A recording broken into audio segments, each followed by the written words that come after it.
Knock किए हुए ही अंदर चला आया था और अब उसका दिल जोर जोर से धड़क रहा था। शाम को खाने की टेबल पर प्रिया को गहरी आंखों वाला अजनबी वो फिर से दिखाई पड़ा और उसे चुपचाप से खाने की टेबल पर नजरें गड़ाए बैठा देखकर वो उसे बिल्कुल शर्मीला सा राजकुमार लग रहा था कि तभी उसे अपने शर्मीले राजकुमार का नाम सुनाई पड़ा। पुलकित बेटा, खाना स्टार्ट करो। ये कविता जी थी जो सबको खाना सर्व कर रही थी और पुलकित अब भी लिहाज कर रहा था उन सबका। ओ, तो ये पुलकित है, भाई के दोस्त। प्रिया को कविता जी से पता चला था जब वो रात को किचन में उनकी हेल्प करा रही थी। तू प्रिया, वो पुलकित, वाह नाइस पेयर। हाँ, वो खुद से ही शर्माते हुए बोली थी, पर ये तो भाई के अलावा और किसी से ज्यादा बात करते ही नहीं है और तुझे देखकर भी कमरे से बाहर नहीं निकलते। कुछ कर पीयू बेटा, नहीं तो मिस्टर शर्मीले राजकुमार यहाँ से चले भी जाएंगे और तू उन्हें अपने दिल की बात बता भी नहीं पाएगी। प्रिया अपने कमरे का गोल गोल चक्कर काटते हुए खुद से ही सोचे जा रही थी। पुलकित पीयू से बचकर ही रहता था। वैसे भी होली के बाद सेमेस्टर एग्जाम होने थे, सो वो बस अपने एग्जाम प्रिपरेशन के नाम पर या तो टेरेस पर या फिर अपने रूम में ही बना रहता। कविता जी बीच बीच में उसके लिए चाय कॉफी बनाकर लाती तो वो उनका हाथ पकड़कर बोलता था कि प्लीज आंटी, आप मेरे लिए इतना परेशान मत होइए, मुझे अच्छा नहीं लगता है। कविता जी प्यार से उसके सर पर हाथ फेरते हुए कहती कि तुम मेरे लिए डुग्गू जैसी ही तो, फिर मुझे क्या परेशानी होगी। कविता जी वहां से मुस्कुराते हुए चली गई और पुलकित किसी गहरी सोच में डूब गया। 2 दिन बाद होली थी और घर पर सब होली की तैयारियां कर रहे थे। कविता जी किचन में बिजी थी और इस बात का फायदा उठाकर प्रिया पुलकित के लिए चाय लेकर कभी टेरेस पर तो कभी कमरे की बालकनी में आकर रख जाती और जब तक पुलकित उसे मुस्कुराकर थैंक यू नहीं बोल देता वो चुपचाप वहीं खड़ी रहती। होली वाले दिन सबने खूब मस्ती की। आज पुलकित भी अमित को ना नहीं कह सका और वो भी अमित और अखिलेश के साथ होली खेलने के लिए बाहर गार्डन में बने हुए पंडाल में आ गया। पीयू आज लेमन कलर के लखनवी चिकन के अनारकली सूट में बहुत प्यारी लग रही थी। पुलकित और अमित भी व्हाइट कुर्ता पजामा और राजस्थानी सतरंगी दुपट्टे में एकदम गजब ढा रहे थे। रथ छोरो, थम चुपचाप से आठे काय खड़े से, ये लो होली का स्पेशल शरबत पी लो थम दोनों। दादी ने अमित और पुलकित दोनों को अपनी तरफ आने का इशारा किया और उन दोनों के सामने एक गिलास ठंडाई का बढ़ा दिया। दोनों ने एक दूसरे को मुस्कुराते हुए देखा और कहा कि let's see who is the winner. दोनों ने गटागट वो ठंडाई के ग्लास अपने होठों से लगाए और देखते ही देखते दोनों ने एक साथ वो ठंडाई गटक ली। दादी ने शरारत से मुस्कुराते हुए जैसी ठंडाई के 2 ग्लास और उनकी तरफ बढ़ाए, पीयू ने आकर उनके हाथों से वो दोनों ग्लासेस ले लिए। दादी ने मुंह से कोड़ते हुए कहा कि बावरी सा छोरी, यो थाय का करे से, जब तो घणो मजो आता जब यो जल मुर्गा और वाका यो दोस्त घणा मनोरंजन करता हमारा। दादी, ये गलत बात है, आप जानते हो ना भाई को कितनी चढ़ती है और आप उन्हें ठंडाई के नाम पर भांग पिला रही थी और इनका तो आज होश में रहना बहुत जरूरी है। आखिर आज मुझे इनसे अपना दिल का हाल जो बयां करना। अमित और पुलकित दोनों ही तब तक वहां आए दूसरे मेहमानों से बात करने में बिजी हो गए थे तो उन दोनों को दादी और पीयू की सीक्रेट बातचीत का पता ही नहीं चल पाया था। पर पीयू ने पुलकित को बचाने के चक्कर में खुद के हाथ का पकड़ा हुआ ग्लास वहीं दादी के पास रख दिया था और एक नजर पुलकित की तरफ देखने लगी थी। पर इतनी देर में दादी ने कांड कर दिया और पीयू का सादा ठंडाई वाला ग्लास भांग वाली ठंडाई के ग्लास से बदल दिया। पीयू ने अपना ग्लास खत्म किया और जाकर लोगों में शामिल हो गई। छोरी, जय यो दोनों छोरे हमारा मनोरंजन को नहीं करेंगे तो फिर था ये थोड़ी सी तोड़ फोड़ तो जरूर करेगी, यो तो मैंने घना विश्वास है। दादी ने पीयू की तरफ देखते हुए कहा, जिस पर अब भांग वाली ठंडाई का असर होने लगा था। वो जो आप पुलकित को छुप छुप कर देख रही थी वो बिना किसी डर के उसे निहार रही थी और ये सब पुलकित को असहज बना रहा था। वैसे भी अमित को देखते ही उसे उसके मन का चोर नजर आने लगता था और अब ये लड़की भी ना बस उसकी मुश्किलें बढ़ाने में लगी हुई थी। कुछ देर तक वो पीयू और उसकी हरकतों को नजरअंदाज करता रहा, पर जब उसे लगने लगा कि यहाँ से जाने में उसकी भलाई है तो वो अमित से ये कहकर कि उसे मासी से बात करनी है कानपुर, वो अंदर अपने रूम की तरफ चला आया। पर पीयू ने तो जैसे आज ठान रखी थी कि आज वो पुलकित को अपने दिल की बात बता कर रहेगी, वो भी सबकी नजरों से बचते हुए पुलकित के पीछे पीछे अंदर की ओर चली आई। कमाल है, नशे में होने के बाद भी छोरी नु घनी तरीके से मालूम है कि बानू क्या करण से। वो डगमगाते हुए कदमों से पुलकित के रूम की तरफ गई पर रूम तो बाहर से बंद था। ओह, तो मतलब मिस्टर शर्मीले राजकुमार अपनी फेवरेट जगह पर है, पीयू ने लड़खड़ाते हुए शब्दों में कहा और वो वहां से टेरेस की तरफ चली गई। सच में पुलकित टेरेस पर ही था और एक ऐसी जगह पर खड़ा होकर नीचे गार्डन में देखने की कोशिश कर रहा था। पर एक तो पंडाल लगे होने की वजह से और दूसरे लगभग होली में सभी के चेहरे रंगे पुते होने की वजह से सब एक जैसे ही दिख रहे थे, तो उसे कुछ समझ नहीं आ रहा था कि आखिर इन सब में वो कहाँ है, दिख क्यों नहीं रही। यहाँ पे ओट में खड़े होकर किसे नीचे ढूंढ रहे हो तुम? पीछे से आ रही आवाज को सुनकर पुलकित चौंक कर पीछे की ओर पलट कर देखने लगा था। सामने दोनों हाथों को बांधे हुए प्रिया खड़ी थी और उसी को बड़ी मासूमियत से देखे जा रही थी। पुलकित का इजहार। पुलकित ने पीछे मुड़कर देखा तो पीयू खड़ी हुई उसे ही देख रही थी, पर उसकी हालत उसे कुछ ठीक नहीं लग रही थी। तुम यहाँ क्या कर रही हो? पुलकित ने पीयू से ही सवाल पूछ लिया था। तुम बहुत चीटिंग करते हो, पहले मैंने सवाल पूछा तो जवाब भी मुझे मिलना चाहिए ना पहले। पीयू ने मुस्कुराते हुए कहा, मैं यहाँ बस ऐसे ही खड़ा था। क्यों, यहाँ पर खड़े होने में कोई टैक्स लगता है क्या? ये पहला मौका था जब पुलकित प्रिया से इतनी देर तक बात कर रहा था और ये बात प्रिया को अंदर ही अंदर गुदगुदाए दे रही थी। ऐसा ही समझ लीजिए, पीयू ने शरारत से मुस्कुरा कर कहा। मतलब? पुलकित कुछ चौंक सा गया था। मतलब ये कि तुम्हें मेरी बातों का जवाब देना होगा, यही तुम्हारा टैक्स होगा। पीयू ने अपने दोनों हाथों को कमर पर रखा और उसकी तरफ हद दर्जे की मासूमियत से देख रही थी वो। पुलकित ने सख्त लहजे में कहा कि ये सब क्या बचपना है प्रिया, मेरा रास्ता छोड़ो और तुम भी नीचे जाओ, तुम्हें नहीं आना चाहिए था। मन से कह रहे हो? पीयू ने एक कदम पुलकित की तरफ आगे बढ़ते हुए कहा। पुलकित ने अपनी दोनों मुट्ठियों को भींच लिया और नजरें फेर कर खड़ा होकर बोला कि हाँ बिल्कुल, तुम यहाँ से चली जाओ और जब तक मैं यहाँ हूँ तुम मेरे आसपास दिखना भी नहीं। और ऐसा करने से तुम्हें लगता है कि तुम अपने दिल की धड़कनों को दबा लोगे जो मुझसे कुछ कहना चाहती है और तुम्हारे सामने ना आकर भी मैं तुम्हारे लिए जो कुछ महसूस करती हूँ वो सब भूल जाऊंगी, है ना? पीयू पुलकित के ठीक सामने खड़ी थी और उदास और नम आंखों से बस पुलकित को ही देखे जा रही थी।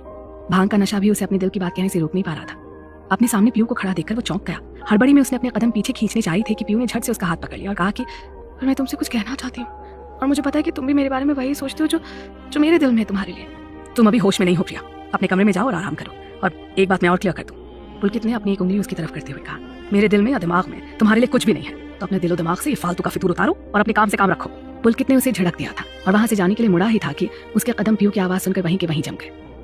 मुझे नहीं पता था कि जब किसी से पहली नजर का प्यार होता है तो कैसा फील होता है, पर जब मैंने तुम्हें टेरेस पर खड़े होकर मुस्कुराते हुए पहली बार देखा तो मेरा दिल तुम्हारी उसी मुस्कुराहट पर हार गया।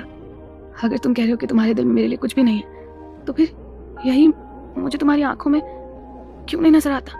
मेरे लिए उनमें एक फिक्र, एक अनकही सी बेचैनी क्यों महसूस होती है? शायद तुम इस सबको मेरी जिद, मेरा अल्हड़पन समझोगे, है ना? पर मैं इतनी भी छोटी नहीं हूँ जो प्यार की परिभाषा ना समझ सकूं। मैं सच में तुमसे प्यार करती हूँ पुलकित, बहुत प्यार। इतना कि अगर तुम मुझे अभी भी ना कह दोगे ना, तो भी मेरे दिल में तुम्हारे प्यार के लिए कोई कमी नहीं आएगी, और अब इस दिल में तुम्हारे सिवाय और कोई आ भी नहीं पाएगा। पीयू का लव कन्फेशन सुनकर पुलकित ने गुस्से में और मजबूरी में अपनी दोनों मुट्ठियों को भींच लिया था। वो कैसे कह देता कि हाँ प्रिया, पहली नजर का प्यार सिर्फ तुम्हें ही नहीं मुझे भी हुआ था, तुमसे। जब तुम डुग्गू के पीछे पीछे भाग रही थी उसे पकड़ने के लिए और वो तुम्हारी पकड़ में नहीं आ रहा था, तब उस समय जो तुम्हारे चेहरे के मासूम से एक्सप्रेशंस थे ना, दिल कर रहा था कि खुद जाकर डुग्गू को पकड़कर तुम्हारे सामने खड़ा कर दूं और कहूं कि ये रहा तुम्हारा भाई, और जो सजा देनी है इसे दे दो, अभी कहीं भाग नहीं सकता। पर सिर्फ तुम्हारे भाई के लिए, उससे की हुई दोस्ती निभाने के लिए मैं अपने आप को किस तरह से रोके हूँ ये सिर्फ मैं ही जानता हूँ। और आज तुम्हारा ये इजहार मुझे मेरे वादे से मुकरने पर मजबूर कर रहा है, पर मैं ऐसा करके दोस्त शब्द को गाली नहीं दे सकता हूँ। उसने कितना भरोसा करके मुझे यहाँ रहने के लिए कहा, और यहाँ मैं उसी की बहन से। दर्द और तकलीफ की वजह से पुलकित ने अपनी आंखें बंद कर ली थी। कुछ देर सामान्य होने पर वो पीयू की तरफ पलटा। पीयू उसकी बात को जानने के लिए वही रेलिंग का सहारा लेकर खड़ी थी। तुमसे मैं फिर से एक बार कह रहा हूँ कि इन सब बातों को अपने दिल से निकाल दो। इन बातों से तुम्हें सिर्फ तकलीफ मिलेगी और कुछ नहीं, क्योंकि मेरे दिल में तुम्हारी इन बकवास बातों के लिए कुछ भी नहीं है। पुलकित जितनी निष्ठुरता से बोल सकता था वो बोला और वहां से सीधे अपने कमरे में चला गया। अब वहां पर एक सेकंड भी रुकना उसके लिए मुमकिन नहीं था। जिसे आप प्यार करते हैं उसके सामने इनकार करना कितना मुश्किल होता है, वो सिर्फ वही जान सकता है जिसके सामने उसकी जान यमराज लेकर जा रहे हों और वो उसे रोकने के लिए कुछ भी ना कर पाए। पुलकित की बातें सुनकर पीयू वहीं घुटनों में अपना मुंह डालकर रोने लगी और रोते ही रोते बोली कि मुझे नहीं पता कि ऐसी क्या मजबूरी है जो तुम्हें तुम्हारी फीलिंग्स को एक्सेप्ट करने से रोक रही है पुलकित, पर मुझे पता है कि तुम मुझे प्यार करते हो और अब मुझे उस पल का इंतजार रहेगा जब तुम खुद अपने प्यार का इजहार मुझसे करोगे। भले ही वो दिन मेरी जिंदगी का आखिरी दिन ही क्यों ना हो, पर अब मेरा इंतजार तभी खत्म होगा जब तुम मुझसे अपने दिल की बात करोगे। होली का फंक्शन खत्म हो चुका था, पर पुलकित अपने रूम से बाहर नहीं आया था। रात का खाना खाने के लिए भी सब उसका इंतजार कर रहे थे, पर वो वहां से नदारद था। यो छोरा कट्ठे रह गया उससे, क्या हुआ? ज्यादा ठंडा पी गए हो क्या? दादी अपनी धुन में थी। मैं देख कर आता हूँ। अमित अपनी जगह से उठकर पुलकित के रूम की तरफ जाने को मुड़ा ही था कि उसका फोन बजने लगा और वो फोन अटेंड करने के लिए वहां से निकल गया। उफ़ो, अब ये डुग्गू भी फोन पर बिजी हो गया। मैं देख कर आती हूँ पुलकित को, कहीं सो तो नहीं रहा अब तक। कविता जी को पुलकित की चिंता होने लगी थी। हाँ देख ले बिंदड़ी, क्या पता जब अंका नशा उतराई कोणी बछोरे के ऊपर से, दादी ने धीरे से बुदबुदाते हुए कहा था। माँ आप बैठिए, मैं देख कर आती हूँ। आप ना तब तक उनकी प्लेट रेडी करके रखिए। पीयू अपनी जगह से फुर्ती से उठी और पुलकित के कमरे की तरफ चली गई। वैसे माँ क्या कहूँ बिंदड़ी, ये डुग्गू का दोस्त मारे को घणो चोख खोला कैसे। माँ तो ये सोचे से कि ये छोरे की पढ़ाई खत्म हो जावे तो फिर डुग्गू से बोल के हमारी पीयू के लिए बात चलावा के देखे। थाके खाओ सब इस बारे में। दादी ने पीयू की जाती कविता जी और अखिलेश जी के सामने अपनी मन की बात रखी। माँ आइडिया तो आपका अच्छा है, पर आप तो जानती है ना कि आजकल के बच्चे हमारी नहीं अपनी पसंद से अपना जीवन साथी चुनते हैं। ऐसा ना हो कि कहीं पुलकित को कोई और ही पसंद हो। अखिलेश जी ने अपनी मन की शंका को बताते हुए कहा। हाँ, पर हम इस बारे में कम से कम डुग्गू से तो बात कर ही सकते हैं ना। अब डुग्गू पुलकित का दोस्त है तो उसे तो अच्छी तरह से पता होगा कि पुलकित किसी को पसंद करता है कि नहीं। कविता जी ने पुलकित की खाने की प्लेट लगाते हुए कहा। यो बात थाने घनी चोखी कही बिंदड़ी, और वैसे भी यो डुग्गू ने अपनी जिंदगी में बस एक यो बात ही तो घनी चोखी करी सा कि यो पुलकित छोरा नु अपना दोस्त बना लियो सा। दादी की फायरिंग से अनजान डुग्गू बाहर बरामदे में सौरभ से बात करते हुए मुस्कुरा रहा था। क्या माँ आप भी कभी तो बेचारे को बख्श दिया करो। कविता जी अपनी लाडली की साइड लेते हुए बोली। बेचारो और वाह छोरा कतई बवाल कर ऐसा था बिंदड़ी, दादी ने शरारत से कहा और चुपचाप खाने लगी। पुलकित खाना खा लो आकर बाहर, सब तुम्हारा इंतजार कर रहे हैं। मेरा गुस्सा खाने पर मत निकालो प्लीज, और अगर मेरे बाहर होने पर तुम खाना खाने नहीं आना चाहते हो तो फिर मैं वहां से चली जाती हूँ, प्रिया ने कहा और बिना पुलकित की तरफ देखे उसका जवाब सुने तेजी से वहां से चली गई। पुलकित के आने से पहले उसने अपनी प्लेट समेटी और ये कहकर कि उसका फेवरेट सीरियल स्टार्ट होने वाला है और वो उसे किसी भी कीमत पर मिस नहीं करना चाहती है, वो डाइनिंग एरिया से अपने रूम में चली गई। पुरानी यादें। थोड़ी देर बाद जब पुलकित बाहर आया तो पीयू की कुर्सी खाली पड़ी देखकर उसके मन के किसी एक कोने में एकदम वैसा ही खालीपन पसर गया था जो उसकी आंखों में था। पर वो अपनी फीलिंग्स को दबाए बाहर से झूठी मुस्कुराहट का मुखौटा लगाए हुए चुपचाप बैठकर खाना खाने लगा था। ये लड़की भी ना पता नहीं कब अक्ल सीखेगी। बताओ, खाना भला डाइनिंग टेबल पर खाया जाता है सबके साथ या फिर अकेले बैठकर, वो भी टीवी के सामने आंखें गड़ाए हुए। कविता जी ने थोड़ा सा अनमनाते हुए कहा। ए रहने दे बिंदड़ी, यही तो दिन से छोरी के मजे करने के, फिर ते कठे ब्याह दी जावेगी वो, और पता कौन हमारी छोरी नु कैसा सासुरों मिले, हमारी फूल सी छोरी कठे मुरझाना जावे उठे। दादी की फुल नौटंकी जारी थी पुलकित को सुनाते हुए। ओफो दादी, आप तो ऐसे कलप रही हैं जैसे पीयू कल ही विदा होकर ससुराल जा रही है और उसे सच में बड़ी खराब ससुराल मिली है। अमित ने दादी की इमोशनल बातों से आजिज होकर कहा। थारू के भरोसा छोड़ रहे हैं, मारो तो घणो विश्वास है कि था थारी बहन के वास्ते थारे जैसा कोई छोरा ढूंढ देगा, एकदम सड़ू आकड़ू। दादी धीरे से फुसफुसाई। ये सब बातें हो तो हल्के फुल्के मूड में रही थी, पर पता नहीं क्यों पुलकित को इन सब बातों से बहुत तकलीफ हो रही थी और वो मेरा हो गया है ये कहकर वहां से चला आया था। काश के इस वक्त एक्सप्रेशंस भी वो देख पाती पुलकित के चेहरे पर, तो उसके बेचैन से दिल को भी थोड़ा सा चैन मिल जाता। पुलकित वहां से जा चुका था और उसके जाती दादी फिर से शुरू हो गई थी। जरा छोरे वहां क्या कह रही सी कि हमारी पीयू वास्ते ना था अपने यो दोस्त जैसा ही छोरा ढूंढना, हमारी छोरी की जिंदगी घणे आराम से कट जाएगी। माँ जरूर, बिल्कुल वैसा ही होगा जैसा आप चाह रही हैं। आखिर प्रिया हमारी भी तो जान है, पर अभी तो उसका 12th ही पूरा हुआ है और अभी पुलकित भी फर्स्ट ईयर में है, दोनों की पढ़ाई तो पूरी होने तो फिर देखते हैं इस बारे में। अखिलेश जी ने दादी की बेचैनी को भाप कर उन्हें समझाया। हाँ ठीक से, यो बात भी थारी घनी ठीक से। दादी अखिलेश जी की बात से इत्तेफाक रखती हुई नजर आ रही थी और चुपचाप खाना खत्म करने में लग गई। फिर अगला दिन खामोशी से बीत गया। पुलकित तो वैसे भी खुद में ही सिमटा हुआ रहता था, पर पीयू भी चुप चुप सी बस अपने कामों में ही उलझी हुई नजर आ रही थी। शाम को अमित उसे जबरदस्ती कमरे से खींचकर बाहर ले आया था कि साले इतनी पढ़ाई करके क्या सेमेस्टर में टॉप करेगा? अरे जब देखो तब किताब में घुसा रहता है, तू बोर नहीं होता क्या इन सबसे? पुलकित बस मुस्कुरा कर रह गया था। आखिर बताता भी तो क्या बताता वो उसे। शाम को हुई उस फैमिली गेट टुगेदर पार्टी में एक बार फिर से पुलकित ने प्रिया की आंखों में वही सब देखा जिसे मानने के लिए उसका दिल इनकार कर रहा था, पर आश्चर्यजनक रूप से प्रिया ने एक बार भी पुलकित का रास्ता नहीं रोका। हाँ, बस सबको एक दूसरे में बिजी देखकर टेबल पर रखे हुए पुलकित के फोन को उठाकर उसने उसमें चुपचाप से अपना नंबर सेव कर दिया था और उसके फोन से अपना नंबर मिलाकर डायल कर दिया था, जिससे उसका नंबर उसके फोन में आ गया था।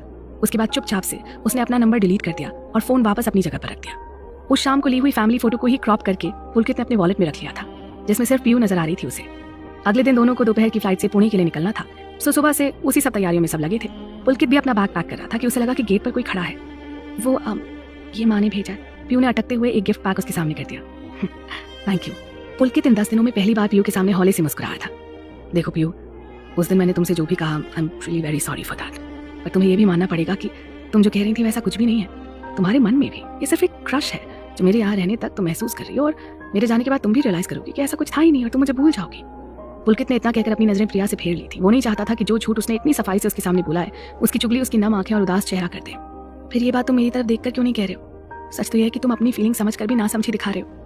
पीयू पुलकित की बात सुनकर दर्द से तड़प उठी थी। अच्छा, और क्या है तुम्हारी समझ? पुलकित गुस्से में उसकी तरफ पलटा। कितनी बार और कैसे कैसे मना किया है इस लड़की को कि मैं इससे प्यार नहीं करता, पर इसकी समझ में कुछ आ ही नहीं रहा। और अब कितनी रूड वे में बात करूं इससे जो कि ये यहाँ से चली जाए। पुलकित मनी मन सोची जा रहा था, यही कि तुम भी मुझसे प्यार करते हो। पीयू पुलकित के इस तरह गुस्से में पलटने की वजह से 2 कदम पीछे हट गई थी और घबराहट में उसके गले से शब्द फंस फंस कर निकल रहे थे। ये क्या तुमने प्यार प्यार की रट लगा रखी है? एक बार समझाने पर तुम्हें समझ में नहीं आता है क्या? अपनी पढ़ाई पर ध्यान दो। इन सब बातों के लिए पूरी जिंदगी पड़ी है प्रिया, और मैं वो नहीं हूँ जिसके लिए तुम कुछ भी फील करने की सोच सको। So now please leave me alone and focus on your studies please. Pulkit बड़ी मुश्किल से ये कह पाया था और फिर वो मुंह फेर कर अपनी पैकिंग में लग गया। पर मैं तुम्हारा और तुम्हारे हाँ का इंतजार करूंगी पुलकित, और ये इंतजार मेरी आखिरी सांस के साथ ही खत्म होगा। तुम्हें भले ही मेरा प्यार, मेरी जिद या फिर मेरा क्रश लगे, पर मेरे लिए तो मेरे मिस्टर परफेक्ट हो, और अब मेरी जिंदगी में मेरा मिस्टर परफेक्ट तुम्हारे सिवाय और कोई नहीं होगा। तुम्हारा नंबर ले लिया मैंने बिना तुम्हें बताए। अगर मेरे लिए तुम्हारे दिल में कुछ भी नहीं है तो तुम अपना नंबर चेंज कर लेना, नहीं तो फिर मैं तुम्हें हर रोज महसूस करने के लिए तुम्हारे नंबर को ट्राई करूंगी। मुझे इतना रुलाया है तो इसके बदले में मैं तुम्हें इतना तो परेशान कर ही सकती हूँ ना। पीयू ने अपनी आंखों में भरा आंसुओं को पोंछते हुए कहा और उसके कमरे से बाहर चली गई। पुलकित ने दुख और हताशा में अपने बैग पर एक हाथ मारा और उसमें रखे हुए सारे कपड़े बिखर गए। वो न जाने कब तक यूं ही खुद की बेबसी पर गुस्से और दुख में डूबा बैठा रहा। अगर बाहर से उसे डुग्गू की आवाज ना सुनाई दी होती, पुलकित बस 10 मिनट में निकलना, are you ready? Yes yes I am coming in few seconds. Pulkit ने जवाब दिया और अपना हुलिया सही किया और बिस्तर पर बिखरे हुए कपड़ों को ऐसे ही उल्टा सीधा ठूस लिया उसने अपने बैग में। वो तैयार था चेहरे पर नकली मुस्कुराहट लिए वहां से बाहर सबका और खासतौर पर प्रिया का सामना करने के लिए। जैसे ही वो दादी के पैर छूने के लिए झुका, दादी ने उसे पकड़कर अपने गले से लगा लिया और कहा कि छोरे तू तुम्हारे कॉलेज में बस उसे जो कटे पैर में पड़ रहे हो उसे। अपना ध्यान रखना बेटा और खूब मन लगाकर पढ़ाई करना। हाँ, कविता जी ने डुग्गू और पुलकित की तिलक लगाते हुए कहा। जी माँ। पुलकित के मुंह से ऑटोमेटिक ही निकल गया था, पर जैसे उसे कुछ ध्यान आया वो अचानक से अचकचाते हुए बोला कि सॉरी आंटी, वो मैं आपको पुलकित थकलाने लगा था। कोई बात नहीं बेटा, तुम में और डुग्गू में मेरे लिए कोई अंतर नहीं है, तुम दोनों ही तो मेरे बच्चे हो। कविता जी ने प्यार से अपने हाथ से पुलकित की गाल को छूते हुए उसके माथे को चूम लिया था। अमित एक तरफ पीयू के साथ खड़ा होकर ये सब देख रहा था और फिर धीरे से पीयू से फुसफुसाया कि देख रही है पीयू, इस लड़के को सबका प्यार पाना आता है, जहाँ जाता है जिससे मिलता है बस सीधे दिल में उतर जाता है कम वक्त। ये बात मुझसे बेहतर और कौन जान सकता है भाई, पीयू ने बेख्याली में कह दिया था। जब अमित उसकी तरफ देखने लगा तो उसने अपनी गलती को सुधारते हुए कहा कि अरे वो तो भाई मैं ये कह रही थी कि आप बिल्कुल सही कह रहे हो। अब इसे देखकर तो ये लगता है कि माँ की फेवरेट लिस्ट में अब आपके दोस्त भी जुड़ गए और मेरे हिस्से का प्यार कट करके अब आपके दोस्त के हिस्से में जाएगा। पीयू ने जैसे तैसे बात संभाली थी। चलो बच्चों, अखिलेश जी ने गाड़ी की चाबी उठाते हुए बोला। जी बा। अमित ने मुस्कुराते हुए कहा और सबको गुड बाय बोलकर जल्दी से आने का बोलकर पुलकित के साथ एयरपोर्ट जाने के लिए निकल पड़ा।